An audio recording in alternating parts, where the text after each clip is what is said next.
Hey guys, this is Fozon, and in today's video, we're going to be discussing scope, an often overlooked concept within AP Computer Science A.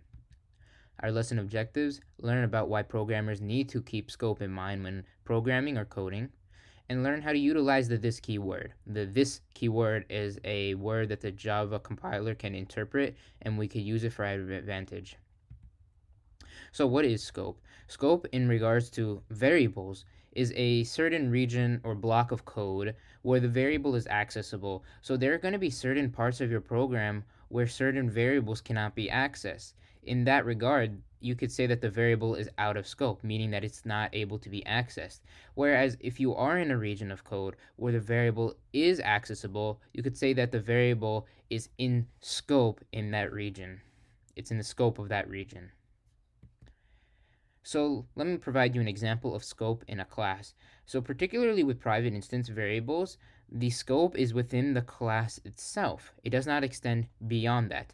And it can only be accessed by methods within the class itself. Again, if going back to our private, public, and static keyword video.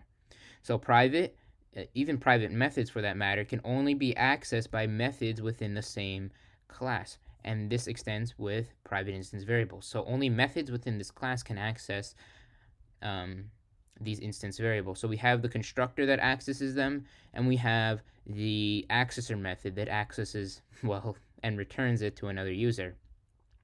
So we can't directly from another driver class uh, access these methods. Access these instance variables, because that would be out of scope. It's not able to be accessed. It has that private information hiding. But we can access the public student and we can access the public get name. That is possible because their scope extends beyond the public class student. Particularly with these two local variables, these have a much more smaller scope, meaning that you can actually access string cool and integer number from this method because these are declared within the constructor. So they only exist within the constructor. So if I try to access string cool from here, or if I try to access string num from here, from the accessor method that I have, get name, it would hit me with an error because these are local to the constructor. They're not local to the class. So a good rule of thumb would be looking at where are these values declared, and then looking at the curly brackets of which it resides. So the string cool and integer num exist within this scope, but they don't exist within the public class scope. If you look at private string name and private integer ID, they may not exist in the scope of other classes, but they do exist within the class it resides, this curly bracket and this curly bracket, which allows it to be accessed by this method and this method. Now let's look at scope in for loops. So we have a integer I is equal to 0, and we have I is less than 4, and then I increments. So just as a review from our for loops, what happens is that this gets declared first, and then we look at the Boolean expression. If the Boolean expression is true, it executes what happens within the curly brackets. So in this case, it prints out 0, then increments, checks the Boolean expression, prints out 1, does it again and again and again until it reaches 3. So it prints out 0, 1, 2, 3, and then it hits us with an increment operator, increments to 4, but 4 is not less than 4, 4 is actually equal to 4, so this would evaluate to false. So we would end the for loop. And then we try to access the integer I variable outside of the curly brackets. Well, as we know, this is now out of scope. The integer I is now out of scope. It's not necessarily declared within the curly brackets, but it's declared in the for loop, which means that it is ultimately declared in the curly brackets. So integer I actually only exists within the scope of the for loop. So once we leave the for loop, the integer I is no longer in scope. It's actually out of scope.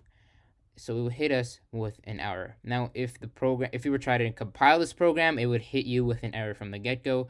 And if you have a compiler that runs it, from top to bottom, then in that case, it would execute until it reaches this, and it's like, wait, integer I doesn't exist. So it'll be like 0, 1, 2, 3. There was a problem. So how do we fix that? What I actually do is I create an integer I out of the scope of the for loop. Right before we create the for loop, we create and instantiate an integer I. Now integer I does not exist it exists within the scope of this for loop, but it extends broader upon that. So since it's declared over here, it's not limited to the for loop. It's now limited to, well, the method that it is declared in, whether that be the main method or private or public helper method. And then in that case, that means that we can actually access integer I when we exit the for loop, because it is still in scope when we leave the for loop, unlike the previous slide where it would be out of scope when you leave the for loop. So just like the previous example, it would go 0, 1, 2, 3, but then it would finally print out 4 because we have integer I. It exists within the scope of the method. And this is the exact same thing actually as the previous slide, except I took out the integer I is equal to y. I took out I is equal to 0, and then I just set I equal to 0 right from the get-go. Now, the reason why I advise against this is because we have to put a semicolon here, because ultimately that's the syntax of a for loop, and it doesn't really look as good, or doesn't look as good as you want a for loop to look like, but we do ultimately get the same result. It's just that we're declaring and assigning the 0 value to integer I outside of the for loop rather than doing it within the for loop itself. Now let's talk about scope precedence. If the instance variable and the local variable share the same variable name, then the local variable takes precedence, meaning that if a local variable has the same name, meaning the identifier that the instance variable and the local variable have are the same value or the same string, then the local variable will always take precedence. The compiler will think that you are accessing the local variable. So let me show you an example. So we have a public class student with one instance variable, one constructor, one mutator method, and then one accessor method.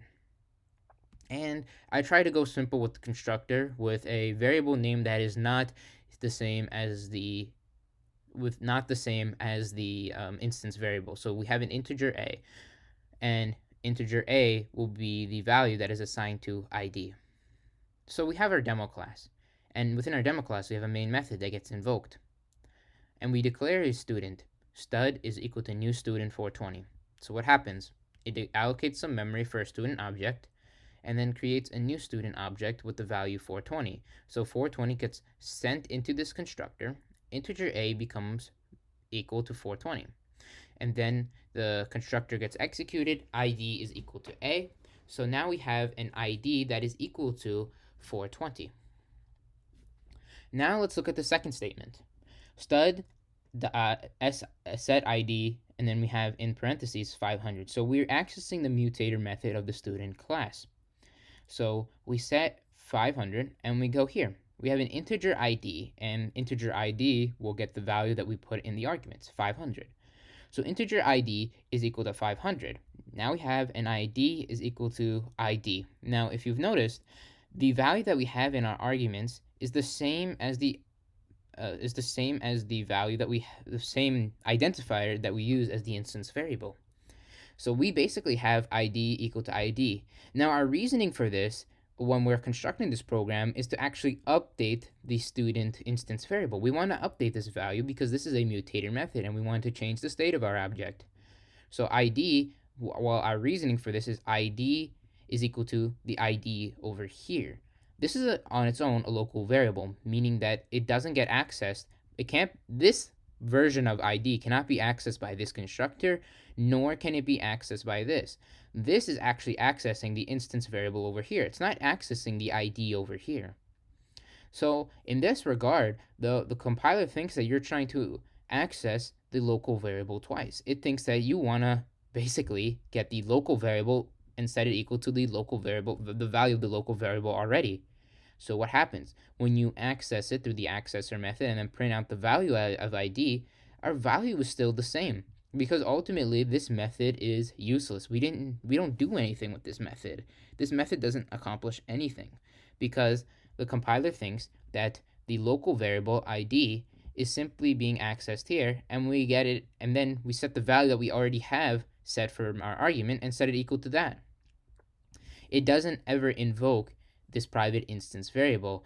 So how do we change that and maintain the same identifiers for this and this? That's where the this keyword comes in. The this keyword I implemented right next to here. Now the compiler knows that we're not talking about the local variable over here. The this keyword emphasizes to the compiler that we want to look at the instance variable, or the value that's over here. The instance variable is now going to get access instead of the integer ID. So we create a student, like I said in the previous slide, and it's going to have a value of ID of 420. So 420 gets assigned via the constructor. And then we access the setID method, 500. So 500 gets sent into this. Integer ID is equal to 500. Integer ID, this integer ID rather, is the local variable. So when we access this .id is not accessing the ID over here. It's actually accessing the ID over here. So this .id, this private instance variable, is equal to the local variable that we got from the arguments. So now we've ultimately got this private instance variable equal to 500. And that's why when we access it and print it out through the accessor method within the print statement, we get our changed value. Thank you for watching.